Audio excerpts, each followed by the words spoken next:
Welcome, welcome everyone to today's Connect University session on Open Web Search. I'm Alex. I'm here merely to warm things up, as always, for the session and for our speakers. Our topic of today will approach on how to boost Europe's digital independence and economy. For those of you which are new here, we started back in 2015 with Connect University, which is the knowledge sharing flagship of DigiConnect, having the aim of setting at the same digital table industry, academia, international organizations, helping us find inspiration from each other and also detect future possible threats in shaping digital policy. For those of you who have not yet connected via Slido, we please invite you to do so using the code OpenWebSearch.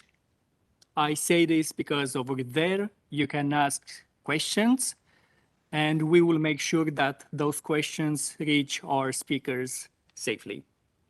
The recording of the sessions will appear on the Digital.eu YouTube channel in the next few days. So you will see everything there. If you are interested in the presentations, they will appear on Futurium. So invite everyone to join over there. I'm saying this also because that's also the place where we announce future sessions, where we discuss notable things happening in the digital world, which we may act as future inspiration for the next sessions. Now, in terms of why we met today, search engines have an enormous impact on how users access and use the internet. The impact will only increase in the coming years with search engines allowing discovery and access to heterogeneous data sources, including a whole new range of IoT sensors and objects, services, and multimedia content. It is highly important to invest in new search methods which are more transparent, more neutral, and more respectful of the privacy of end users, so you. However, investment in search infrastructure is very important too. In particular, the web index, the database of web pages used by search engines to provide results, with none of the major web indices being currently operated in Europe. Open Web Search is a European initiative to develop an open infrastructure for web analysis and web search.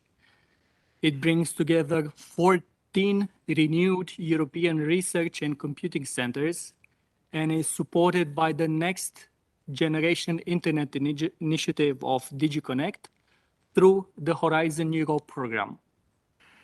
For us, because now I only set the context, we have 4 speakers with us. They will go more in depth into the topic. We have Ms. Christine Plotte, co-founder and member of the board of the Open Search Foundation. Dr. Stefan Vogt, chairman of the Open Search Foundation since 2018, affiliated as well with the German Aerospace Center. And since 2017, he serves as ideator and chief evangelist for the Open Search Initiative.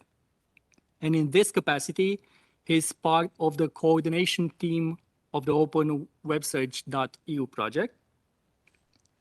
Next, we have Dr. Michael Granitzer, chair of data science at the University of Passau, following a professorship for media computer science since 2012, also at University of Passau, and scientific coordinator of the OpenWebSearch.eu project. And last but not least, we have Dr. Isabel Klaus, CEO of Thinkers.ai, serial tech entrepreneur, winner of the Europe State Award 2022, awarded by the Austrian Federal Chancellery, and Entrepreneur of the Year 2020. So please, Christine, the floor is yours.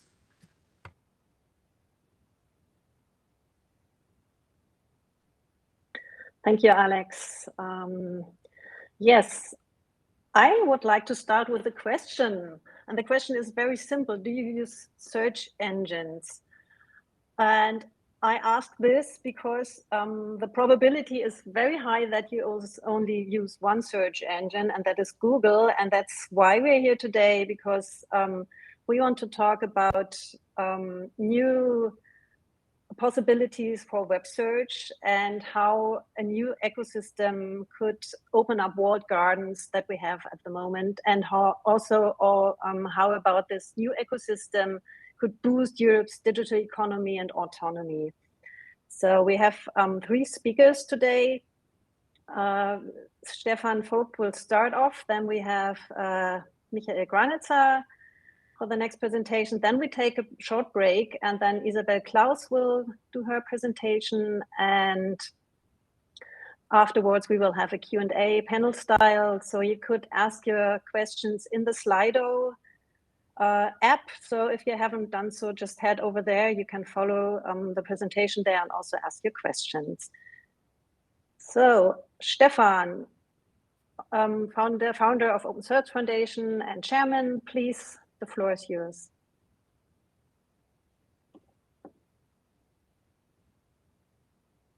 Thank you, Alex. Also, thank you, Christine, for having us and guiding us through this presentation and to this session today. It's a great honor and pleasure for me to be here this afternoon, and also having the chance to share with you some thoughts and some motivation, and also some of our concepts on how we suggest to set up an open search ecosystem for Europe, and give a bit more on the what and the why. The digital sphere is an ever-increasing part of our human habitat. We use the digital sphere for science, for education, for work, for economy, for art, culture, and many more things all day long, and actually in all night long, 24/7, I may even say. And so it's a really important way of how we communicate and share information.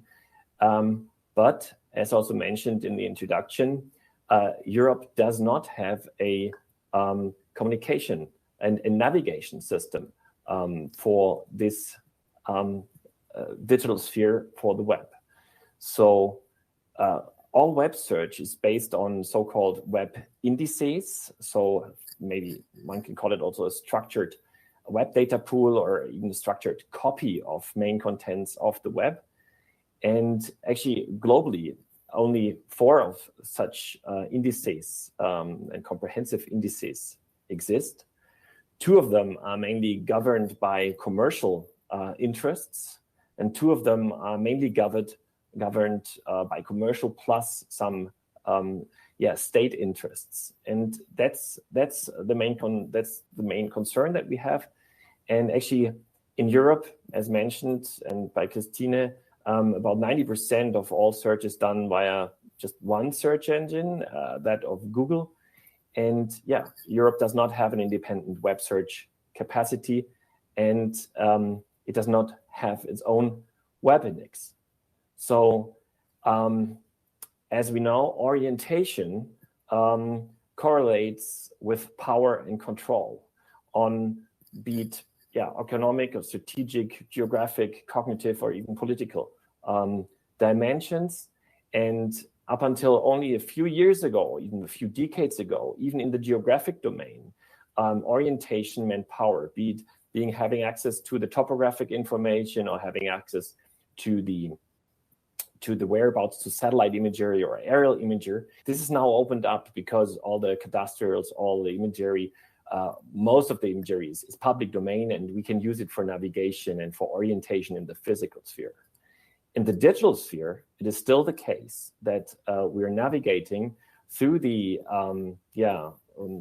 means of only a few players, and that's the issue. We need to we have there still these economic and strategic control and orientation power, and this is the issue that needs addressing and that needs some kind of solution. So basically, web search controls on how we see the world, and so this is really what we have to understand.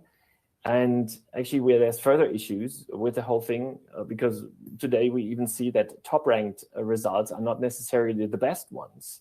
So the top-ranked ones, maybe also because of advertising benefits or commercial benefits. And yeah, search engines not only provide us information itself or guide us information, they control and the flow and the access to information. And then again, it's also, we all get different search results depending on where we've been, what we've searched before, or how we are profiled by the search engines. And that means that we are somehow in these famous also filter bubbles, and that can cause actually a lot of issues if we only see what the search engine might want us to see, or things we want to see.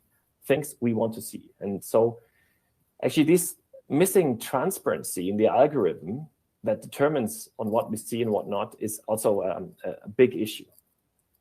So to summarize, what's the problem? There's a monopoly and a dependency.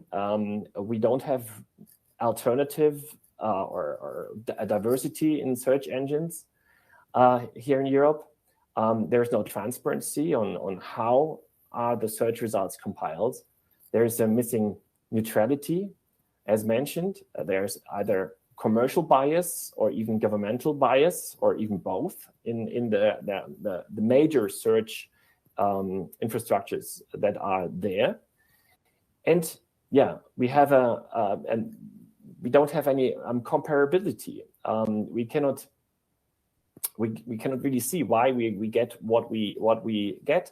And there's different search results depending, on the user and the device we're using, and that leads to partially different views of the world. And that could be this. I could actively search for certain, specific views on the world, but certain physics elements or whatever, there's just facts. So we shouldn't see different things about different dimensions about this. And there's a missing privacy. So search engines are driven by ad business and advertising business, and they collect data, profile us, and track our behavior to then sell it or serve information about this behavior to advertising clients. So the Open Search Foundation, Stefan, sorry to interrupt. Could we do a quick clarification about what's the difference between search engines and web indices, and how the smaller engines, search engines, are faring there? For example, there's another question: what about Ecosia, the search, and then the plants tree? So could you just do a quick clarification about that before you are heading to the OSF approach? Absolutely. Thank you very much, Christine. Yes. So basically, search engines are, what we see of search engines is mainly just the query bar, just the query field where we punch in what we want to see, maybe a few keywords. And this is then sort of fed into a really a big web index, an index like the phone book for those people who still know those things, so that help you directing finding a certain phone number. So these phone books for the web are the web indices. You may also view them as a type of a map of the web, so that allows us to redirect to a certain web page. Ecosia and other Ecosia in itself is a kind of a meta search engine. Well, it's only fueled and powered by one index, that of Bing. So they pass on every query directly to Bing. So technically, or you're searching the Bing index when you query something through Ecosia. But of course, they plan tree as well. And if you use MetaGear or Startpage or DuckDuckGo, they all use those 4 indices that I mentioned before, and they don't have their own web index as a unique basis, as the basic foundations for running an autonomous or independent search engine. Does that help, Christine? Yes, that helps. And maybe we could add also that, of course, they have to follow the rules the big 4 search engines set for them. So maybe that's worth to add. Thank Absolutely. you. Okay, So yeah, absolutely. We've been speaking to many of those meta search engines, and they tell us exactly that they are forced to pass on metadata also to the indices, for example, towards Bing when you query that. And some don't accept that. So, but then, for example, the MetaGear search engine here in Germany, they didn't want to pass on information to Google, for example, and thus Google said, okay, then you cannot use our index, you cannot access it. So they decided to not use the Google index for their services, but yeah, then in order to protect the privacy of the users. Okay, so moving on to the Open Search Foundation approach. So it's our understanding and our vision that Europe needs to regain autonomy and sovereignty in also navigating and operating the digital sphere. And thus, this Open Search initiative actually works on concepts for cooperative, open, and distributed internet search in Europe. So the idea is to build an open and transparent web index based on also humanistic values. So to make such a web index a public and open good, so and also to set it up such that it respects privacy and allows data protection according to our European jurisdiction. It should be neutral and trustworthy, so that this index really has it as a structure and also a curation as objective and democratic as possible, and so that it is open for the future. In order to work towards such an index, we founded the Open Search Foundation in 2018, and actually to spread the word, to help ideate, and actually to help inspiring Europe to build such an infrastructure. And we are people of different skills and backgrounds, a very interdisciplinary team, and we don't want to build a monopoly and a closed infrastructure again. But we want to do this based on cooperation and on diversity across Europe, also building on computing power and infrastructure that's already there. So not to build something from scratch and new. And of course, these fundamental democratic and humanistic values are very important for us. And we are working towards this on a non-for-profit and multidisciplinary approach. And of course, to also build this web index as neutral and as cooperative as possible. In this Open Search Foundation, as I said, a small NGO, non-for-profit registered in Germany, we have working groups that also show the diversity and the interdisciplinary character of this whole search business. So we have a working group on the application domain. So what else could be done beyond search, even with such an index, and how could we build this diversity? We have a working group on education and literacy, raising awareness and telling people, making them aware, making also kids aware of how they search and what they could do in order to protect themselves or make sure that they are not caught in filter bubbles.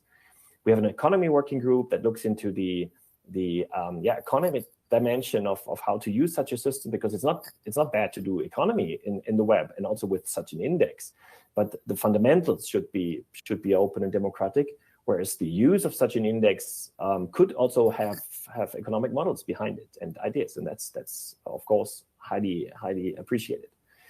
We have a working group on ethics to also consider how to implement and code, let's say, the values into the system.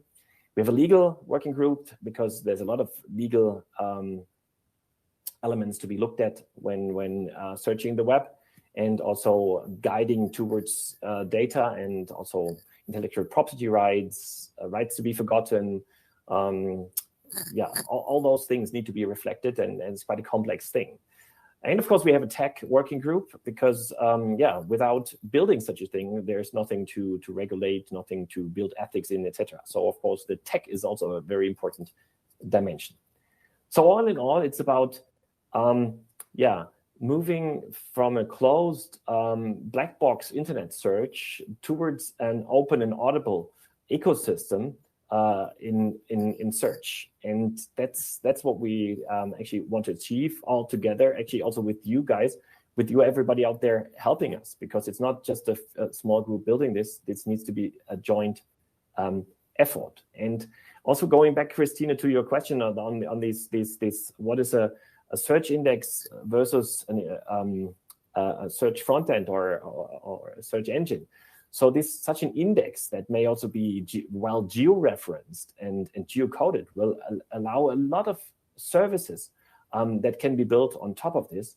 So OpenWebSearch may be only one of these, but we can use such a big web data pool, if you wish, that can be accessed with APIs and on a systematic basis for all sorts of other services. So be it training of artificial intelligence, like the famous bots that we see right now, or the car of the future will more be, let's say, a driving smartphone in the sense it will be a platform. So it will not only be necessary to see where it navigates physically, but also what's digitally around the car or your phone that you'll be using to navigate or to walk.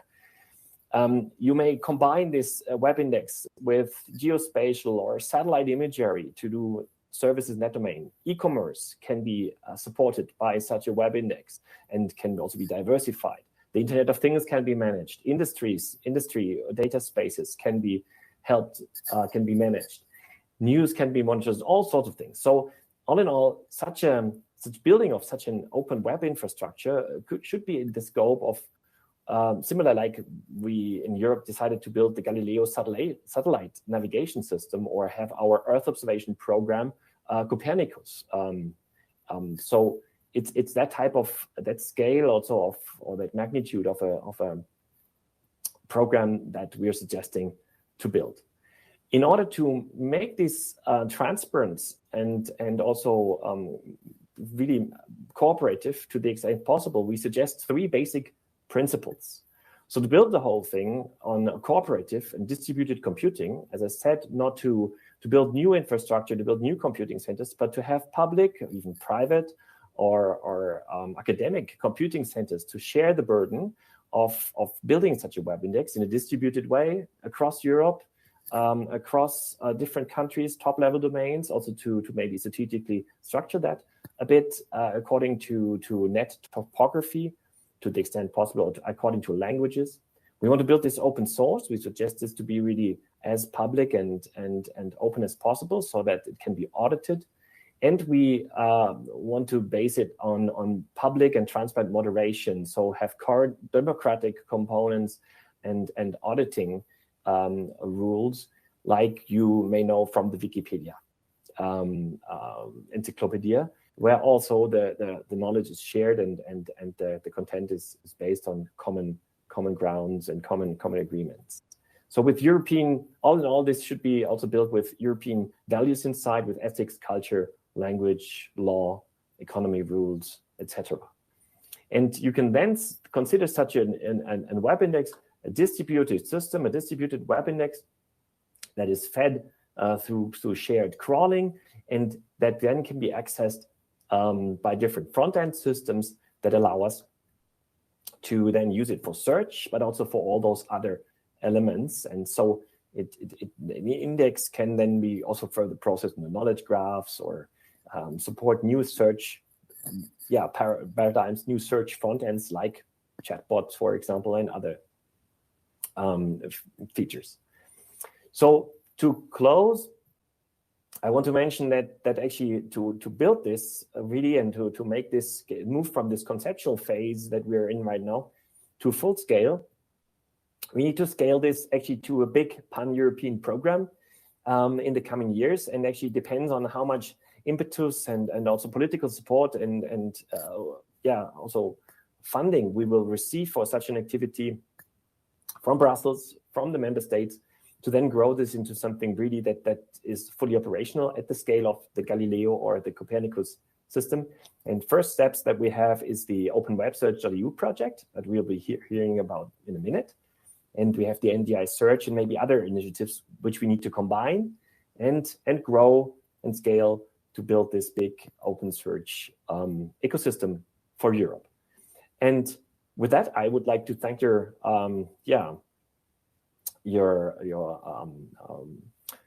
presence and your and we are looking forward now to further talks and discussions, and also the questions. So if you want to contact us, here's the whereabouts. Christine.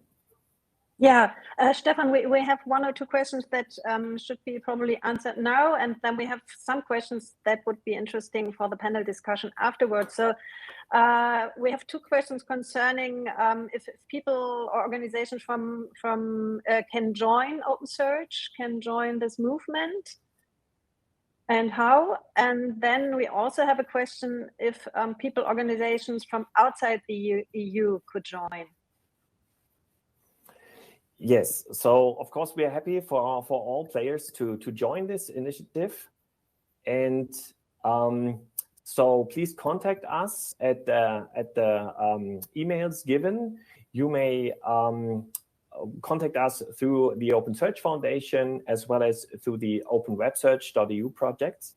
We, of course, at this stage we are looking at for experts, for scientists, for computing centers to join, and so please just contact us, and then we will see how to incorporate the thing. We will also issue open calls in our project for expert teams in the legal or ethical domain, but also computing centers to join us into our endeavor in the coming months. So that's also an option. And of course, we're driving all this in Europe currently, because this is where we can basically operate, and where we basically have the means to, through the Commission, etc., to build such a thing. But in general, this is open also to be built and grown also possibly beyond Europe. So it's not meant to be a European only thing. Of course, the principles of open web search may also be adapted and grown actually to global scale. Christine, does that answer the question for now? I think it does. Maybe you can show the slide before again, just for the contact data.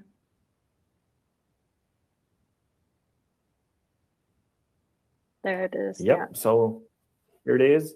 OpenSearchFoundation.org, OpenWebSearch.eu. We'll hear about that in a minute. And yeah, your info at OpenSearchFoundation.org will get your mail to us, and we'll try to get back to you. And looking forward to learn on how you consider to contribute. Thanks, Christina. Okay, thank you very much, Stefan. So I can see your questions there, and we will address them in the panel discussion. I think we have answered the questions for Stefan right now, so that's fine. So then, Michael Granitzer will now introduce you to the European project OpenWebSearch.eu, and how this will be a step towards a European web search. So Michael, the floor is yours.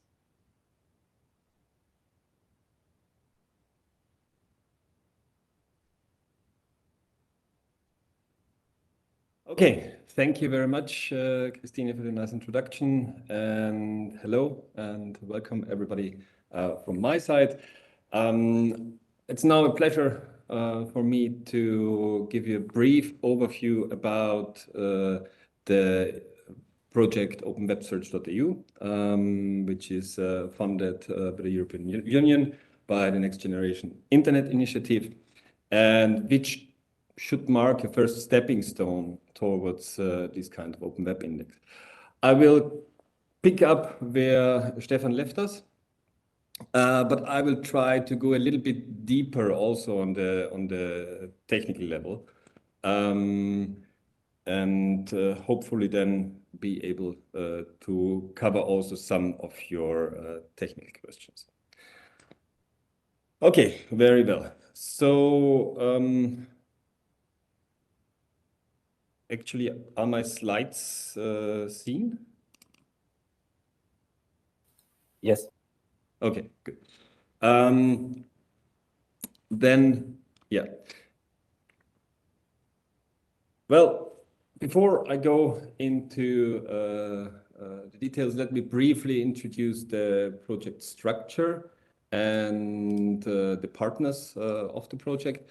That is, we have 12 partners plus 2 associated partners, so 14 partners in total. And we have 8.5 million euros in funding. And the partners are structured in a way that we have our research partner on the left side. They are mostly in information retrieval research and have a well-known background in developing search algorithm, ranking algorithm, and search systems. We have our infrastructure partners that should be also well known, at least a few of them, who will provide first infrastructure and serve the necessary resources. And we have our NGO partners who are into advancing the next generation internet and focusing on open search, like the OSF or NLnet and SummaEV, and we have a company partner for the commercial exploitation or the question on how to make also commercial value out of this endeavor. So, well, as Stefan pointed out, the project itself is based on 2 motivations, which I will just briefly summarize because Stefan already told you about that. First is that web search is a critical infrastructure, but also on the same hand an oligopoly, which means that there is a market structure which is dominated by a small number of large sellers or producers. And these are 2 properties that do not really fit, leading to all the effects that Stefan has discussed, like reduced user choice. One could ask whether this is the best way of information delivery, and also from a global perspective, a limited amount of business models to be done with search. However, there is also a second, I think, equally important motivation for doing that, and that is that the web itself is a resource. The web data drives innovation beyond search, particularly in AI, and seeing the questions in the chat on ChatGPT, you're already aware of that. So these are some early examples where web data has been used to annotate images, or where researchers, well-known researchers like Andrew Ng, called for creation of data sets in order to feed AI algorithms. And also, of course, nowadays it's in everybody's minds, that is GPT-3 from OpenAI, which foils ChatGPT, which is a language model that is trained on an open crawl, that is common crawls, that is trained on data that has been collected from the web. But of course, also OpenAI pre-processed the data, cleaned the data, and made the data usable for those kind of language models. And one can see what this kind of resource, the web, then can trigger which kind of impact if you use data in a proper way. So tapping the web as a resource why is it so challenging? And especially when considering smaller companies, startups, young innovators, and also researchers. Well, the web per se is big and very unstructured. You see that here on a study done by colleagues from the consortium, the Webis group, where we have roughly 1 exabyte of web pages, which is part of the 1 zettabyte of total data that has been generated in 2020. And this data is usually unstructured. You have text mixed with some hyperlinks. And processing this data or collecting this data has, of course, high demands on the hardware resources that are available. So you need a big computing center to do that. You need to store data on a petabyte scale to be able to do that. That also requires a high level of technological skill. You have to have people who can work with big data infrastructure, who can maintain such an infrastructure in a fail-safe, secure, and efficient manner. You also need to conduct data cleaning operations. You need to pre-process the data. You need to get rid of the noise that is out there. And then you still need to have the skills in utilizing data like natural language processing, computer vision. And so if you think of a SME or a smaller company, it's quite hard to get all these skills into one place in order to then use or reuse web data.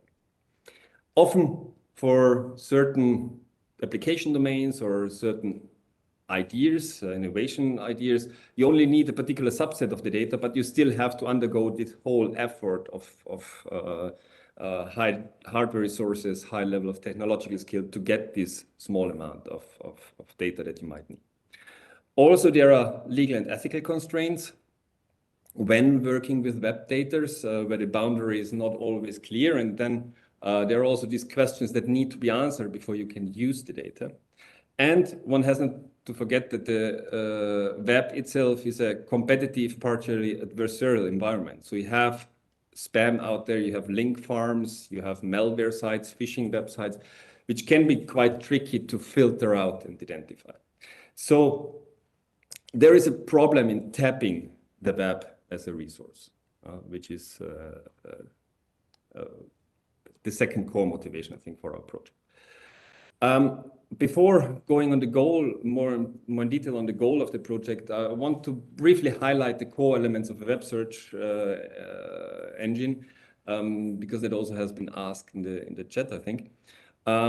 So what is a web index? A web index is, in principle, a list of words plus a pointer or a link to the web pages where these words are occurring. And using this data structure allows us to search very fast through a large amount of web documents and rank them according to different criteria, how often the word occurs, but also, of course, how important the website is and how often it has been used.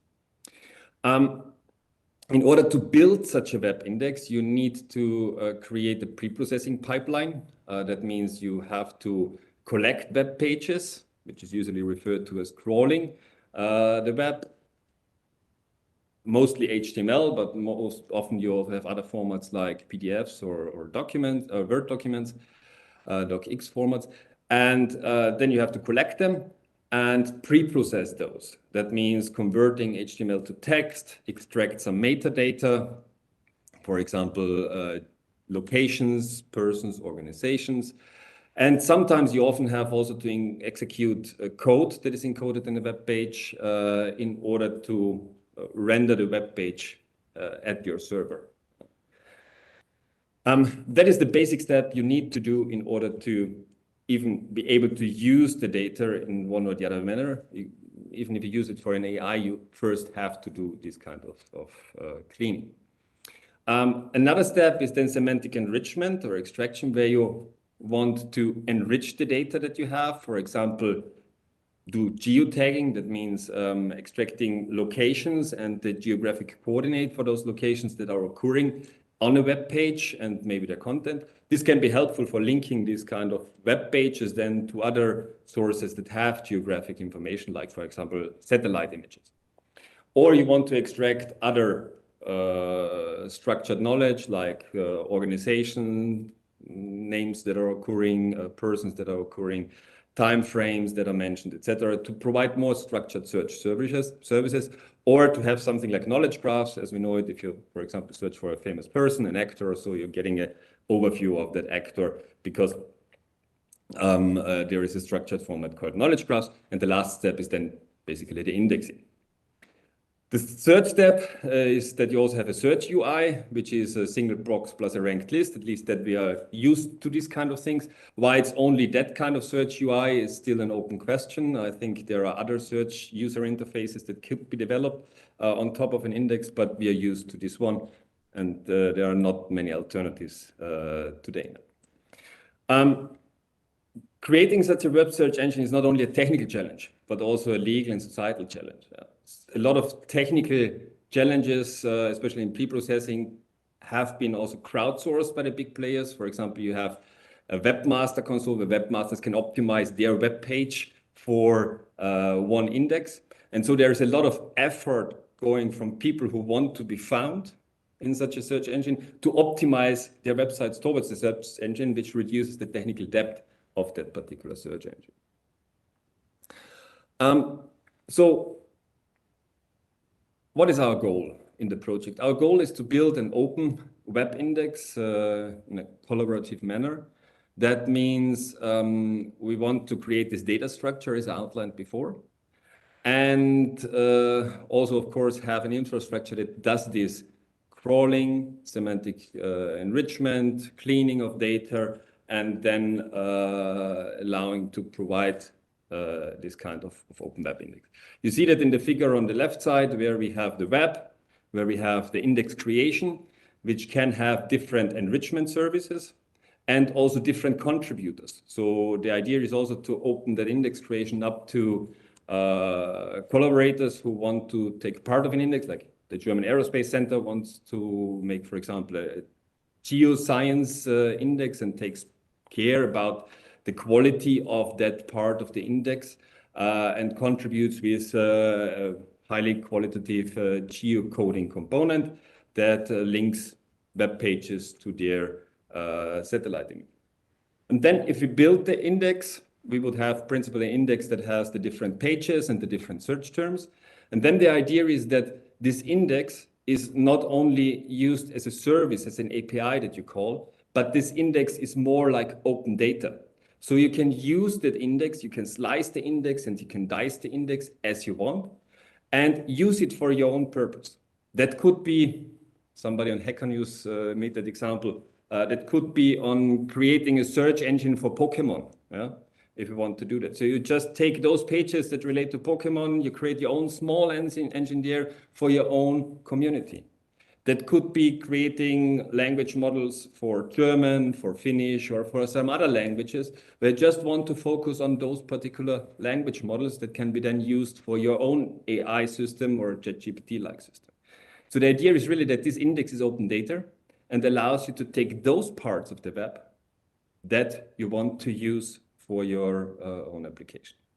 It also is the idea that the technology behind is open source and open configuration, so that there is transparency in how the index has been created, and that you can also bring your own resource. So if you have resources as a data center, you could join the effort and onboard, as Stefan said. Yeah, and that also means we are open for contributions from third parties, because we don't think of one particular service that then is to be used, but more of an open ecosystem where we want to empower innovators, researchers, and people to work with this kind of web data to advance how we collect and find information. Another important point is also content control, so that we respect legal, societal, and also ethical frameworks as good as possible. So that also means that webmasters should be able to express whether their content should be used in the index, or maybe even used for an AI model, or if they don't want to give the right for the index being used in an AI model, or if there is some kind of monetary exchange between the search engine and the webmaster, the content owner who delivers it. So this is the goal. How do we, or what are the more fine-grained objectives to reach that goals? We have 4 objectives in the project. One is to develop the technology stack. That means implementing this pipeline. The second objective is to show that an open web index has this added value. This could be that we foil or power other vertical search engines, maybe Ecosia or some others want also to take part of the index. But also that we create high quality web data collections that might be used for other AI-based models. And also that we empower innovators, researchers to work on new search paradigms. Search paradigms like ChatGPT is a new search paradigm. That is true. It will transform the search engine market. But there are other search paradigms out there. Argumentation search, for example, where you compare for one topic the pros and cons of an argumentation. And also to help innovators to build knowledge representation model, neural language models or knowledge graphs based on the web as a data source. So how do we want to do that? The approach is organized alongside this kind of pre-processing chain. And we try to distinguish between things we aim to prototypically build in the project, that is on the infrastructure level, or also the services that will be provided, and then also what third-party services could basically build on top of that, or how they could use that, and which data products they might have. And then also what are the target stakeholders that could interact with that part of the chain. So it's not only about, as I said, one monolithic thing, but it's more about creating an ecosystem with different stakeholders that will, or hopefully will, enable different kind of value chains and therefore also different kind of monetization capabilities. The first step is, of course, the crawling step, where the idea is, of course, to have our own crawlers running, but also to include third-party crawlers. There are a number of crawlers that are out there and they are ongoing. One biggest public crawl is Common Crawls. That is also that crawl that was used by GPT-3. But there are also smaller crawlers from universities or smaller innovators that only focus on particular parts of the web. So the idea is not to provide everything on our own, but to integrate those third-party crawlers and therefore maybe reduce also the amount of crawling that is ongoing. A second idea is to enable webmasters, similar like in search consoles from other search engines, to provide information about the website, when the website has a new page, which kind of legal constraints there are, and allow more fine-grained legal control about what is to be done with the website and how the website could be indexed, which is what we call the website registry or web console. And so we collect basically information about web pages that might be used then also in different kinds of services. This is also an important step to ensure that we have a kind of provenance chain. We know where the data is coming from and we know the rights that are associated with the data, or at least we give webmasters the opportunity to express those rights. That is the bottom, the kind of provenance chain we set up with that. The second step is then to make these web crawls available. So of course we will filter the crawls, for example, for illegal content or for content that should not be stored, and then have web crawls available so that if you are in need of a part of the web or a part of the crawls, you should be able to download it and then curate your own data set or wrangle the data as you want. You can test and try whatever you want to do with the data. The data is openly available. So without that innovators don't have the effort of doing the crawling themselves, but they can rely on our crawls. Or on the management of our crawls, or our management of third-party crawls. The next step is one of the technologically important step, that is to enable technology providers and researchers to develop enrichment services.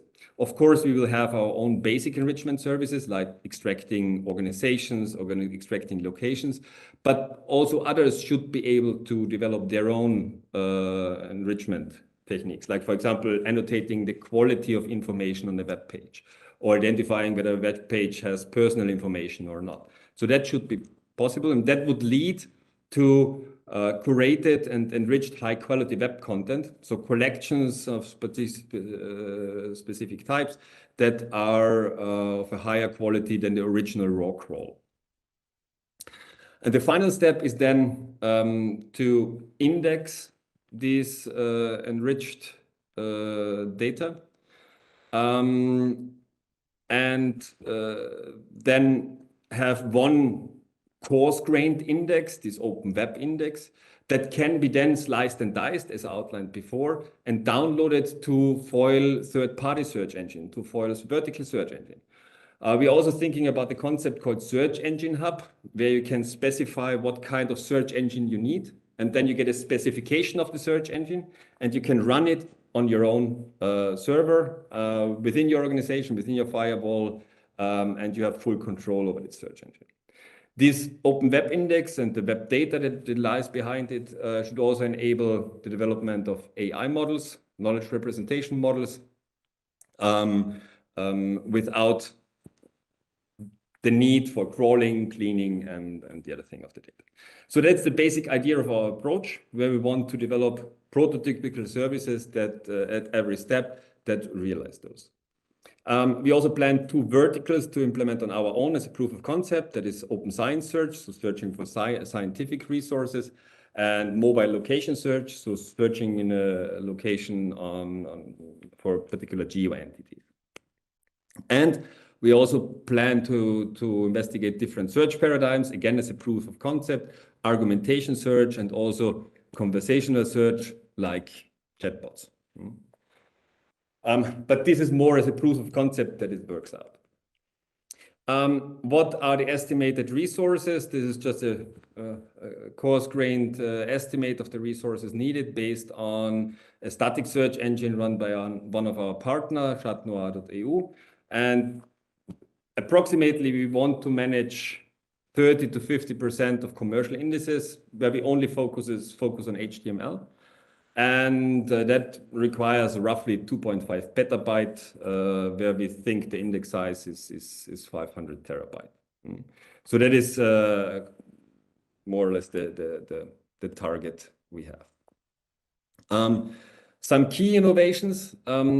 First, as I said, we want to open up the management of website data.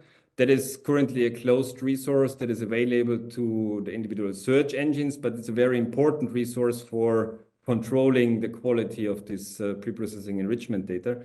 Because if you have webmasters who tell you how to interpret their web page and they optimize the web pages for your technical processes, you reduce your technical effort, of course. Yeah? And there is no reason why this data should not be openly available. Also to develop new semantic enrichment modules that determine the information quality of a web page and also have ethical considerations of information on a web page. Like, for example, if there is private or personal information that is on a web page, or if there is hate speech on a web page, to also have that annotated. As I said, we have these 2 search verticals and search paradigms. We also aim for these open search engine hubs, where you can install a search engine based on our index on your own resources, your own server, under your own control, like you do it with your operating system. And we would hope that we are able to move from this project towards an European Open Search Association that coordinates the different partners and players that are building here, and so that one has an open ecosystem where people who want to join this endeavor can also join this endeavor, independent whether they're in Europe or not. For that, we also have third-party funding. That means in the project, we will have 3 calls where we call for contributions from entities outside of the consortium. And we have 1.3 million euro in funding for those third parties to contribute to this endeavor and to contribute to the infrastructure. So the idea is to build an ecosystem and build a community around the topic from the beginning. And the key question we will have to answer is, of course, is it feasible? Is it feasible across a number of players? Can we have the size of commercial gatekeepers? What does it change in terms of access to web resources if you have such an open web index? And how can we establish also business value out of those? I think there are several impacts. I think that's my last slide. One is, of course, opening up the search market. I think it's important, or we think it's important, that there are search engines with very different flavors and purposes, and so that we can choose our search engine like we choose our newspaper. We need freedom of choice, and that is currently hardly the case. Also, to support the development of new search paradigms at large scales. For example, I myself had research on different user interfaces that I thought would have been a better approach for searching the web or for showing search results, but you could never test that in a larger scale because it simply lacked the underlying infrastructure to run search queries over those. Yeah. Also, the ease of utilization of clean web data. And especially ChatGPT or similar models have also shown that a large effort goes into this preparation of web data, and easing that and easing the access to this web data is, from my point of view, also a key for innovations to be done by smaller innovators, not only large ones. Michael? Yes? Can you come to the end, please? We are running out of time. Yeah, sorry, I thought it's 3. Okay, yeah. I am at the end, so thank you very much for your attention. As I said, the project is not a substitution of major players, but in adding alternatives, and we hope we can open up the search market and tapping the web as a resource. Thank you very much. Thank you. I didn't mean to rush you too much, No. Sorry. Maybe we have just for 2 very quick questions. I think we do have time. There were questions concerning if it's possible to use or integrate the historical web from archive.org. Yes, we are in contact with the archive.org, and one of our partner already hosts part of the archive in Europe. That is the Webis group. So there would be for sure a way for integrating that, but we have to first get the current status of the web into the index, and then we can think of integrating the archive.org too. But we're using similar technologies.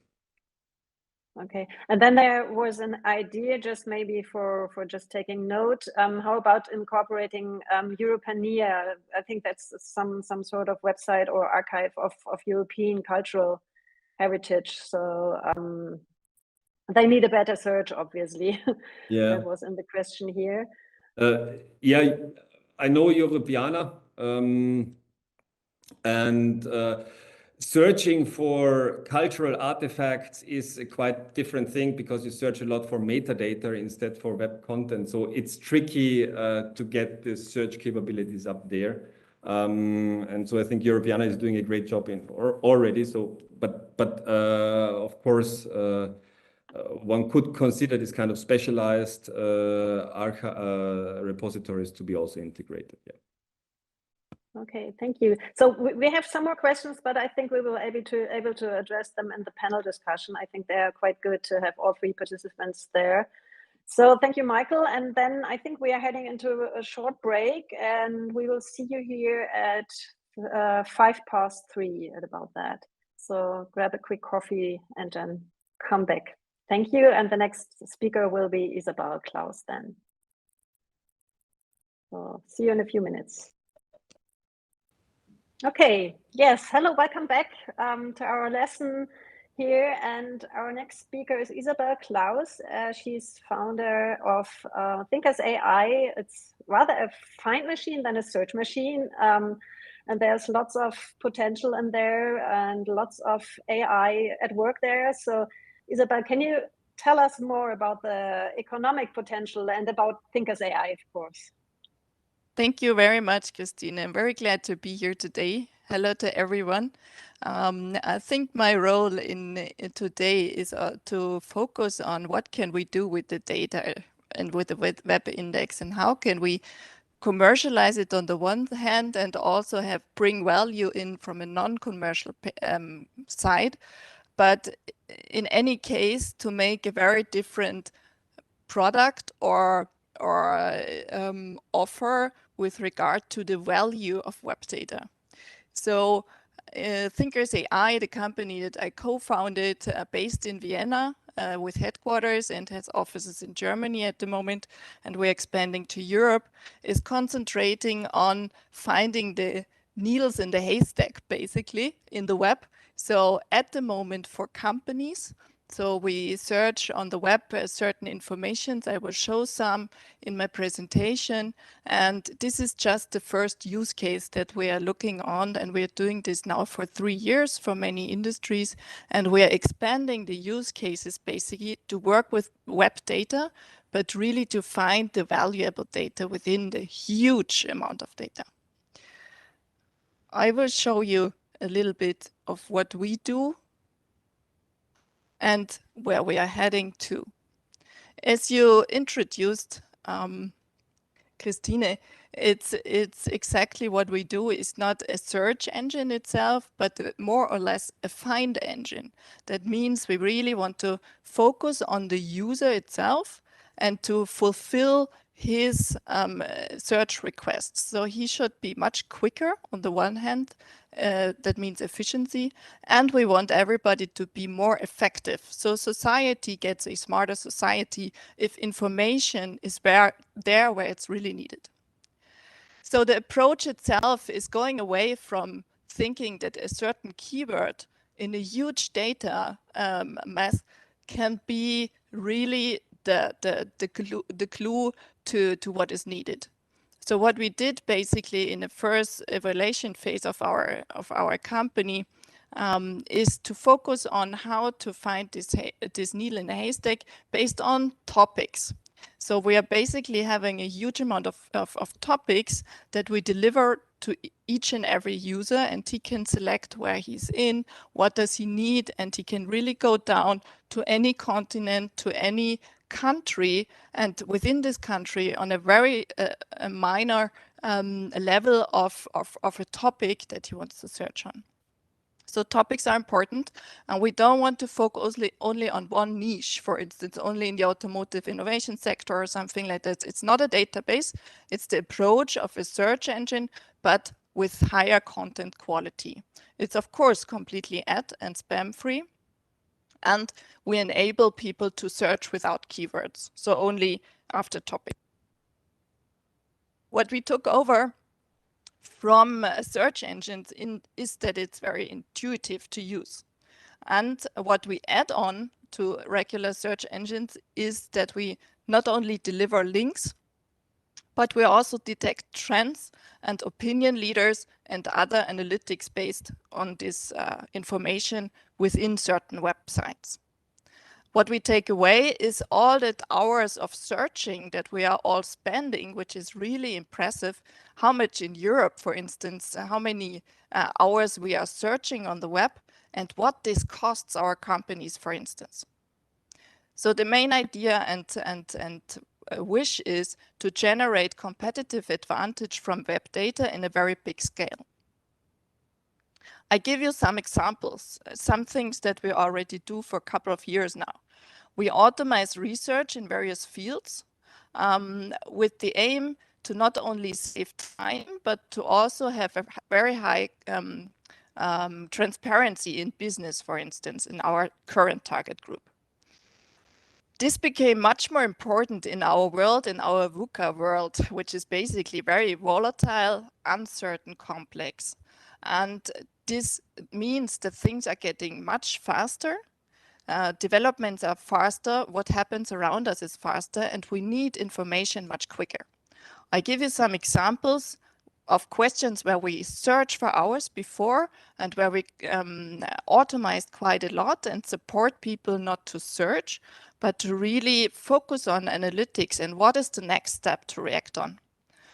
Very easy example, a manufacturer of juices asks which flavors are new globally. He needs to know it because he wants to expand and he wants to be he wants to have a competitive advantage, being the first one or being in a very important market that he might not know before. So he spends a lot of money on market studies. But if you have a find engine which really uses the web from a content web from a content side, then he doesn't have to do these studies once a year. He can all the time continuously have information on the very important part of his business. Second example, regulation. Regulation is a very, very research-intensive topic. So in any industry, basically, people search for regulation news, be it internationally, nationally, or even on a federal state level. So this means that there are people searching all the time, and it's important to have this information, but it's very difficult to find this information just with a keyword and being up to date really what's on every day or every month. Second big part of our work is to look into compliance, security, and product quality monitoring. That means AI is focusing, or text analysis is focusing on creating an early warning system. So we have a lot of ad hoc topics, which means, okay, everyone knows the situation. We were completely overwhelmed by this day last year in February when the war started. So lots of difficult information issues also went on. So we had an ad hoc monitoring around very different issues in very different industries immediately. Second, every company in our case, every user has a certain compliance security risk, be it cybersecurity today in a very big scale, or be it physical security for products, for instance. So this is a big field where we can use the web to have a better information and to be better prepared for certain situations. For instance, going to automotive vehicle software. We had it before. Stefan told vehicles are more software than it's only a physical product. So this is changing. But what it means also a high cybersecurity risk, because we don't know yet what are the attack methods in a total for software in cars. So on the other hand, these manufacturers of cars are liable for issues. So we need to know globally what are attack methods that are maybe came up in South Africa or maybe in the US or Canada or wherever in the world, but manufacturers need to be able to get this information and to analyze it. So compliance issues of anything and security and product quality is a very good use case for web information in a very granular way. And the third one I brought with me, where there's already a very much activity in, is sales intelligence and data-driven marketing. So again, we need to be able to detect very closely where are new business possibilities for companies, where are launches of new technologies, for instance, how to predict market developments and how to get information on new decision makers early. So all this makes sales much quicker and much more target oriented, be it in an international field, for instance, in the infrastructure project sector, where you need to be aware where's the next airport to be built, or be it in a national level where you need to be informed, my B2B customer maybe won a big deal internationally, and I am very, very good informed. So I go to him and ask him about this deal and make a business on that. Marketing itself, of course, you need to have a lot of content that is relevant for the target groups. So also this is something you can analyze from certain web information very easily. But if you don't have the access to this information, then you will not know it. So there's simply making the idea behind this is making the entrepreneurs and the companies much cleverer on how to act and how to act very quickly and in the right way. Not only that we look for knowledge on the web, but we also see a lot of use cases for bringing new products to the markets in any industry, basically. So 2 things that we currently offer is knowledge hubs, for instance, to associations for their members. So they really should get informed about the industry news, be it regulation or some other topic. So we bring this and we basically brand it in the branding of an association or of a customer magazine, which is launched and which has continuously relevant content instead of a very big deal on bringing out one press release. And last but not least, data as a service is important, not only in a very big scale, but also in a very granular scale, bringing very relevant data, for instance, on ESG topics to a certain player in this field, and in this way that he can really work with it very well in the communication channels it has already. So this is what is a quick overview of what is possible, for instance, now in the B2B field. If you want to try it out, you're more than welcome to try our demo on the website. From my side, there are many other use cases that I didn't include now, but I guess Stefan also gave an overview of where this goes to. And this is where I really support the OpenSearch Foundation initiative, because all of this is just possible if you have the basis, and the basis is the data. And this is currently missing for all kinds of entrepreneurs, companies in a big scale.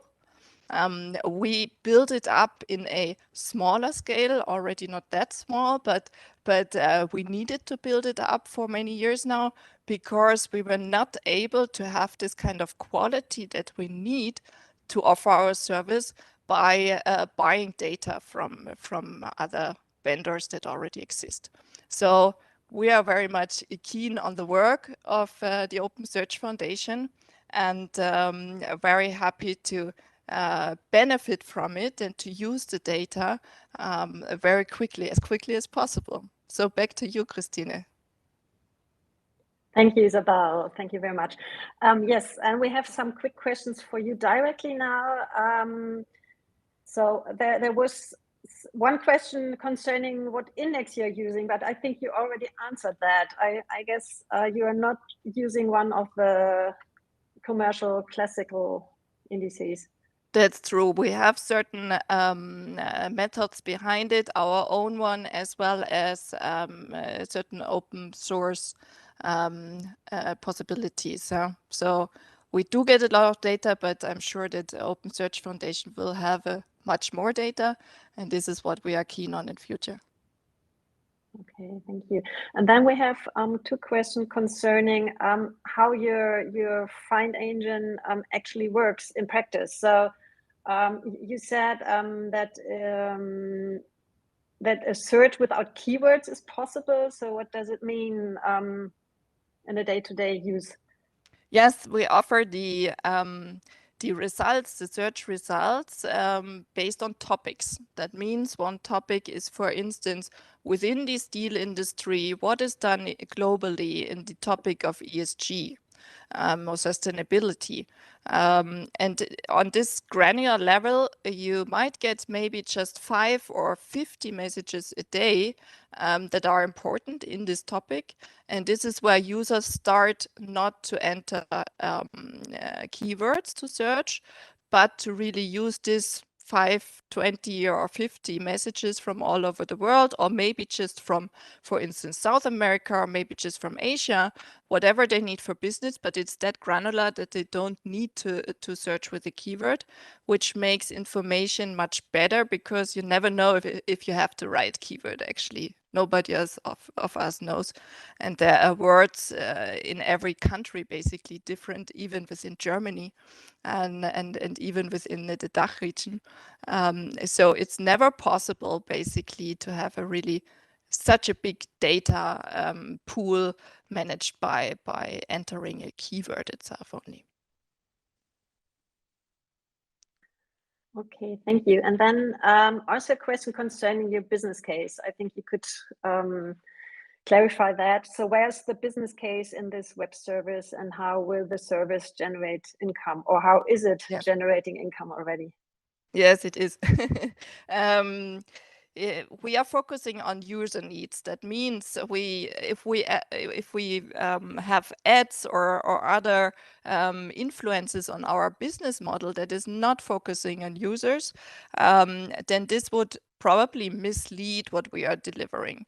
So our main interest is on delivering the relevant information to each and every single user. So yes, we charge the user, which is a monthly fee, depending on the size and the number of users within an organization. And so basically our goal and our business model fit together very well.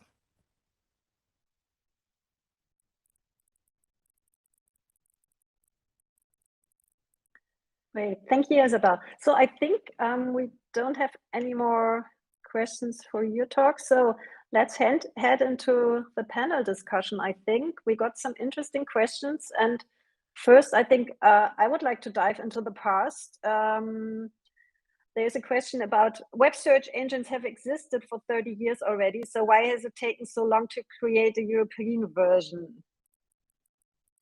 So any one of you wants to take that question? Maybe each of you.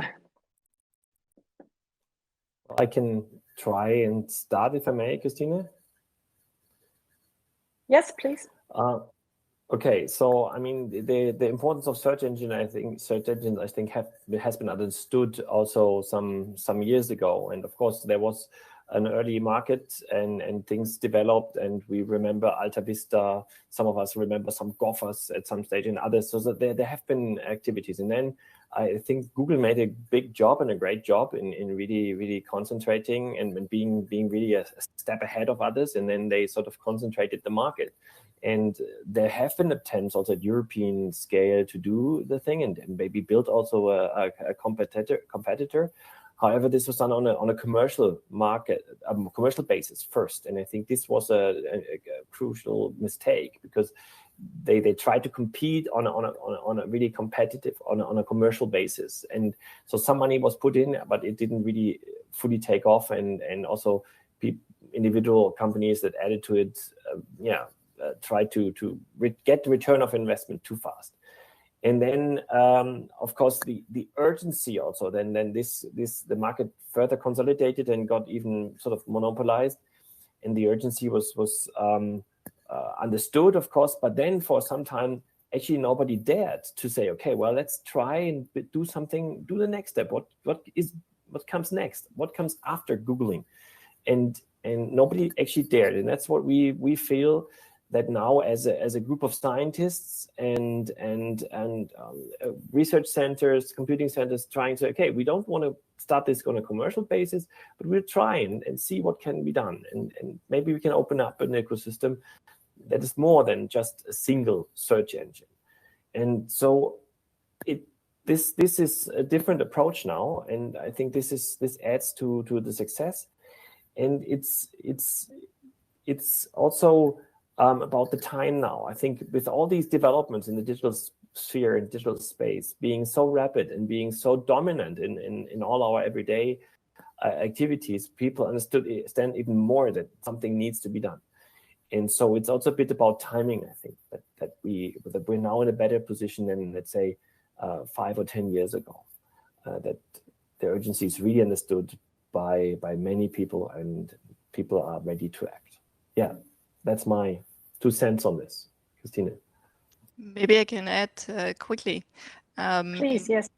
In my view, there was some activity in trying to be competitive to the landscape, to Google's landscape, basically. But the approaches have always been the same, and I guess it's not worth it to fight in with the same USP. So with an ad business within this market, I think it's simply gone. But there is a lot of potential innovation in this sector. And of course, we see it for a couple of months now, starting in November with ChatGPT, that there is coming something in this scene, and there is a tension in this scene that brings a new wave of innovation. And I'm very glad about this, because I think it's necessary, because I think the system that it was developed and the thinking, which is still the same from 20 years ago, is not the right one anymore. So I'm very happy about this innovation wave, and I really hope that we can contribute from Europe in a very short time, and also with the right offers. Maybe I can also add here, because I want to support both Isabella and Stefan. I think it's impossible to compete with Google in the same field. You cannot do the same business model, not even if you're technically on par, because they have lived, or they very smartly used rich gets richer effects. Like, for example, building a whole search engine optimization business that follows their rules and guidelines, and their people are optimizing towards Google as a whole business model. And I think that is why I don't think you can compete in the same way. But I think also that the ways how we search and how we will search in the future will advance in one way or the other. ChatGPT or chatbots is one way, but there are for sure also other ways how search can be advanced. And I think the time is now right that this advancement happens. So there is a paradigm shift, and that levels the playing ground, from my perspective. Thank you. Yes, great. So yeah, you mentioned ChatGPT a lot. So there's actually 1 or 2 questions about that. So how will the EU deal with technologies like OpenAI ChatGPT? Because this technology will transform the search engine market. So maybe you 3 cannot answer for the EU, but you could speculate or just give your 10 cents for that. Well, I would like to start on that, because as a researcher who developed language models and worked a long time in this field, I find it astonishing that everybody now mentions ChatGPT, but nobody mentions European models like Aleph Alpha. They have been there earlier, and they have been around also in 2021, but nobody mentions them. And they have, from my perspective, an equally strong technology that also bridges into multimodal querying. So you can query also images and these kind of things. Yeah. But nobody's talking about them, maybe because they only had 27 million venture round compared to OpenAI. So I think that is a bit of a European issue we have. Also, if you look in other models like Stable Diffusion, that was developed by LMU in Munich, yeah, and it's also an AI model. So technology-wise, we are at the forefront. I think what is missing a bit there is that we also have the means to bring that fast into a market or into a value when it comes, for example, to search. You have to integrate it with data, and this data aggregation, the data pre-processing is challenging. Yeah? And then if you want now to have to replace search, you need to take those models in Europe that exist and integrate it with a complete data pipeline, which is a lot of effort, also as Isabel pointed out. And so I think that is a bit where we are lacking behind and where we have to catch up. And I would hope that Open Web Search contributes to that.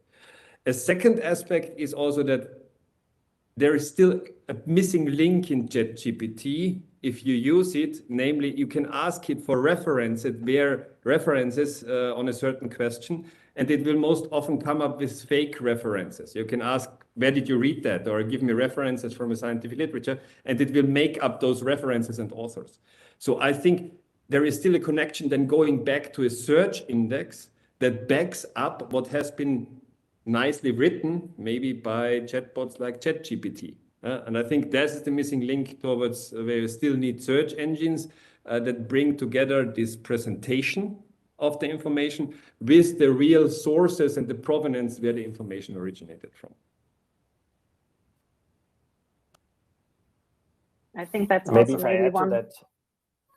Stefan, yes?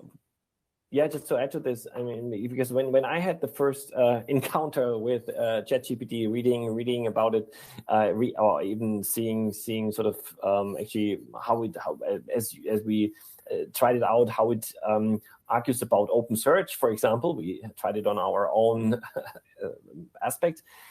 The first question there also means, okay, where did it get trained? What data was it trained on to come to these results? And what Michael just said, that linking back to the reference, linking back to the sources on where this information came from. This was the first thing that also occurred to me. And this is something we will really be able to do when we know exactly how we train such systems. And so it will be maybe also a European asset and aspect to do such things in an ethical, very scientific, careful, and also deep-rooted and transparent way. And then it will be a very interesting technology. And that's what we're going to work on. Thanks. So isn't it that ChatGPT is rather maybe some sort of new interface also for search engine, because search engines like Niva and U.com, they already incorporate something like that right now. So is it more like a new interface, or really does it really turn around search? Because at the moment, I think, as you said, we cannot see any sources where the information are from, and at least when you use a traditional search engine, you see the websites and can access the websites and evaluate them for yourself. Yes, I would support that assessment if I jump in there, that it is a new interface, but also a little bit more than a new interface, because it can decipher the context you're working in. In linguistics, it's called pragmatics. It can resolve a bit of the pragmatics and the hidden knowledge that you have when you interact. So it's a smarter interface. And I think not only to search, but also to a lot of other application scenario. And that is what it really solves if it is used right. Yeah. And I also think it's not for all the cases. I think I will never ask ChatGPT to find me a form I have to fill out at the university, because I think this known item retrieval will be faster with traditional search engines. Yeah, but it will be nice for exploring new topics and getting ideas out of that. It's more in the creative field where I think that it will have a stronger impact. I think so too. I think there will be a change of how to use search engines. But looking a little bit closer on what it just presented, the needle in the haystack, this is not going to be fulfilled by such a technology. So it's not the same intent. If I ask something general and something that can easily be answered, and this is another way of showing the information, but it's not coming to the point, in my view, that we really make use as a user, each individual user, from the big data in the web. So there is still this gap of really making society a smarter society based on what is all on the web and cleaning all this information which is on the web. I see a jump, and I love this jump because it's now enabling that the whole society is basically looking at AI in a different view and experimenting with it. But I see still a contribution, and I hope it's coming from Europe, that we still make other things out of web information and really get smarter through this in any field of business, be it health, be it energy, be it in another field. So do you see any chances for alternative search engines, for new search engines by bots like ChatGPT? Will it turn the market also around, or just the technology?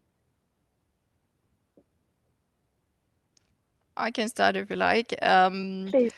I do see a lot of possibilities, and I think as most of us just started to look at it, I think there are things developing, and we are monitoring closely the use cases for ChatGPT, for instance.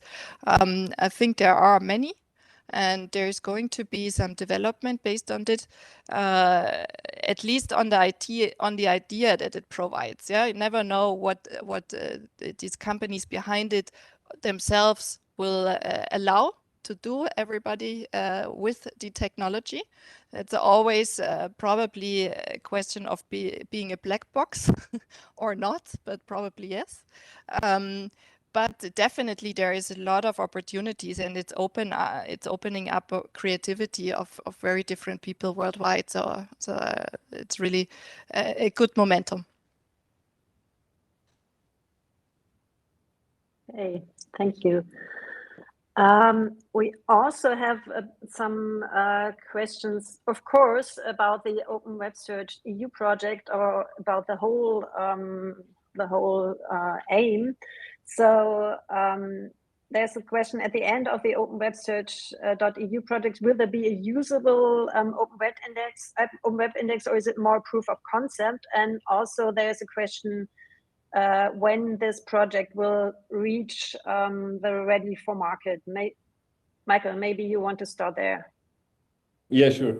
Well, for the technology readiness level, it is RIA. So, but we aim to deliver an open web index. We also aim to deliver certain data collections with high quality and show that this can be done collaboratively, meaning across data centers that are not necessarily in one hand, so that there is also an inter-organizational interface that is possible. So I'm pretty confident that we can deliver that. The question that is then raised is more or less, if we deliver that, what does it cost to make that operational? So if we show that we can crawl the web for 2 years with the resources in the project, and we have certain parts of the web indexed, what is then the cost associated with that to make that operational, so that we continuously crawl that the index is continuously updated, and also to remove all these little bugs and glitches? And that is then a question that needs to be asked to also business value or potential sources of funding that wants to continue that endeavor. And then that is out of the project question, I would say. But I'm pretty confident that we can deliver an index that can be used on a static part of the web. And this is Stefan, if I may add to this, actually, to some extent, I encourage us not to wait until the very end to then see and discuss only then, but it really, developments, as also Isabel said, are so fast, and changes are so rapid in all this AI and computing and digital domain currently. We should actually, and we are working on this actually to carry on this discussion and take this discussion already while we are proving the concept, because we are pretty confident that it works and that it can scale. And thus I encourage us really to have this discussion in the decision making levels in the member states and also in Brussels very soon, and we are working on this to see how we potentially scale this and grow it to this maturity that it can really operationally be used and built on. Yeah, that's my thoughts on this, Christine. Thank you. Isabel, your take on that, maybe as a more like from a business perspective? Yeah, I'm always concerned about timing. As all of my colleagues here know, I always force everybody to be really quick. I guess this is just what I really want to focus on, because things are developing very quickly, and combined with the fact that that was mentioned before by Michael, that Europe has technologies that are basically there and they're not new and they are providing the same basically that is currently in the use, but we are not having the ability to market them internationally as others do. I think that's a very dangerous combination of facts, and this is where we should always have in mind that we shouldn't only focus on what we do now, but also what others do now. So we rather have a marketing problem in Europe, it seems a bit. I do have the impression for many years, to be honest. I'm also coming from a cybersecurity background and seeing what's happening there and how it happened and what develops over 10 years, for instance. And this is always something where I have to say, okay, there is a translation problem between technology and market and business. And I think that's a very important one that we should tackle in a way. I think it's not only a marketing problem, it's also a market problem in the sense that digital single market in Europe. We have 27 different countries, that many languages, culture spaces, etc. And so it's very difficult to really, render this a coherent thing and really cooperate across those different culture, language spaces. And so it's for the journalists, it's just easier to take up something big from the US sometimes than to dig out whatever is being done, whatever in Denmark or in Spain or in Finland or whatever, something special there. So this is something that we have to overcome in Europe to make things more cooperative, coherent, and also tap into something that is just a couple of 100 kilometers away rather than coming from a different continent. Yeah, Christine. Yes, thank you. I have a very quick question. What are your thoughts to the fact that many teenagers directly search via TikTok, less and less using Google? I think that's quite interesting. So maybe we are just thinking not the relevant thoughts, but our children are already doing lots of other things and won't need any search engine anymore. Well, I think the generational aspect is a very important one, actually, because you can already feel a lot of different usages of different tools and affinity to tools, and this changes a lot. And this is something that we have to keep in mind, and with everything that we develop now. And this is not going away.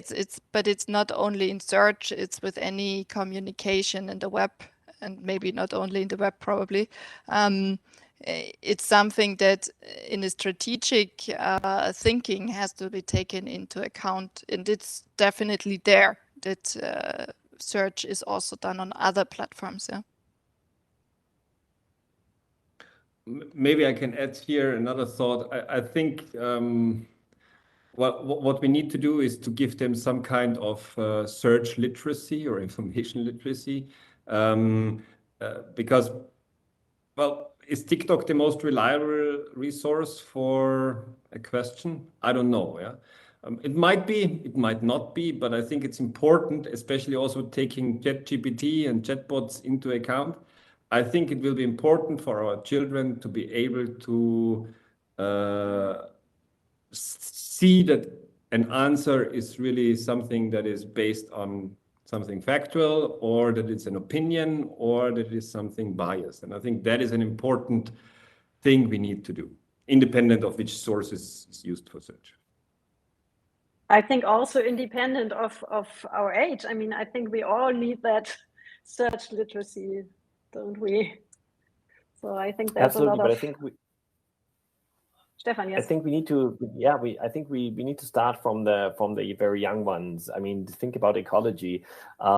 Kids started and learn at school. Okay, we have to separate our waste, whatever. We have to be cautious about energy use, and they brought back. They teach a lot back to their parents. And sometimes I'm really concerned that some of our younger generation called digital native sometimes also are digital naive in using things, and so I'm really counting on the very young ones that they take this message and grow into a digital aware and concerned generation. But yeah, we have to support that. That's why we go to schools and also consider how to get search literacy into schools and into the domains of the very young ones. Thank you, Christine. Thank you. Yes. We also got some questions about values, European values. So how to assure European values go into the future search, and also on which level it will go into future search infrastructure. So will it only be on the search level of search engines, or will it go deeper from the beginning? So Stefan, maybe you want to start there. Yeah, I mean, we are very much looking into this, and also in the OpenWebSearch.eu project, we have quite some activities looking into the ethical and legal dimensions, and we will also in these third-party calls, we will call for expertise from the outside world also to contribute to our project, and we'll build privacy by design and ethics by design component into the thing to the extent possible. Of course, there's also a dialogue, and it's quite tricky to code also some vague concepts into something very strict and rigorous in terms of hardwired or coded environment. But we have this dialogue between the different communities. We take a workshop in spring, for example, on ethical, legal, and societal aspects in our project. We invite external colleagues to contribute to that, and we'll definitely have to build this kind of cooperative moderation, democratic moderation component. We have to grow this stronger and systematic in the months and years to come. Yes, maybe I have to add myself that we have that working group ethics in the Open Search Foundation, and of course that's one of our aims to develop concepts how values and European or humanistic values will get into search, because at the moment we don't feel that the values are very much respected there. So yeah, that's just from my side quickly. But I'm interested also in Isabel's take on that, because you're from a business perspective. Do you think values are important, or don't they count anymore when it's about money? They definitely count, of course. It's just, for me, the thinking is that if I'm a huge player, I can have a lot of impact on many people. So that means it needs to be combined to be a player that has a certain size, and the values concept that he follows, and this optimally it should be really combined. So we are concentrating a lot on values, also on regulation in Europe, be it AI or be it another data field. And I guess that this is too much on one side. Yeah. So we need to develop impact through big players. And both have a very, very big impact then. One of them, if we just concentrate on one, it will always not be balanced. No, so there is no this big impact in the right direction is not there if it's just one side of the coin basically that we concentrate on.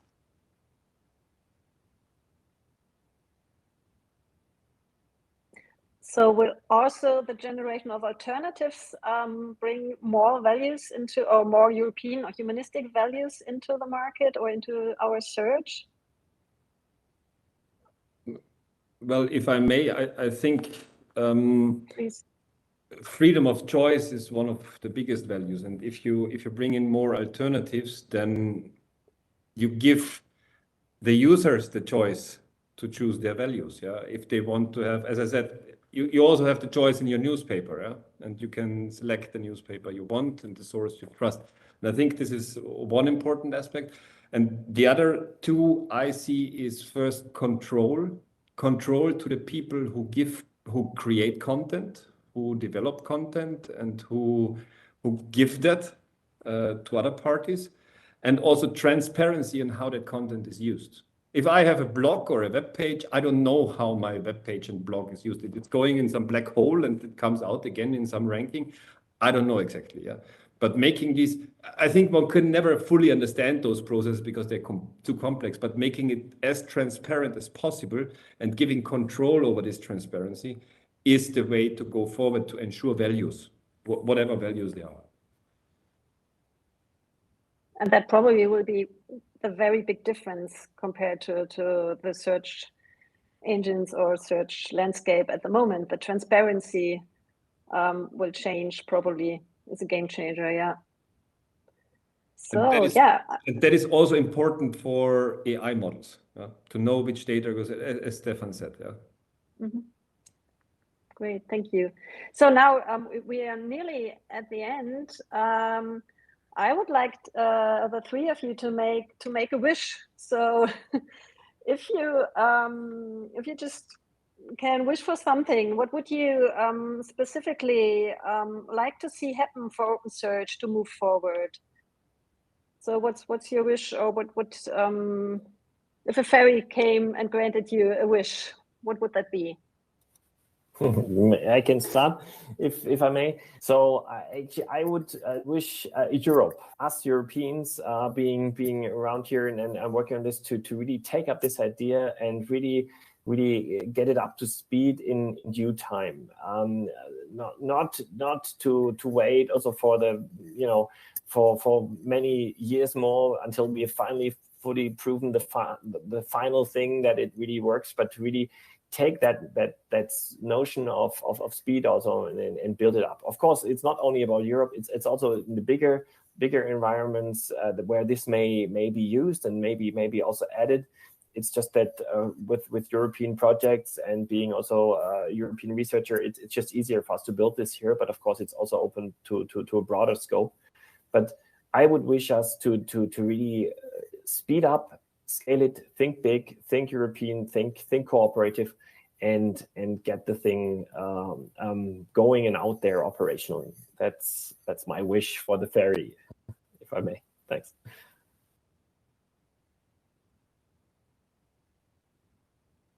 Mine is similar, actually. I wish for Europe, actually, because my heart beats for Europe, I have to say, especially in technology. I think we should have our standing in this sector, and I hope that we have the courage and we have the fast reaction and the right reaction to be and to build up a really key player or key players in this area.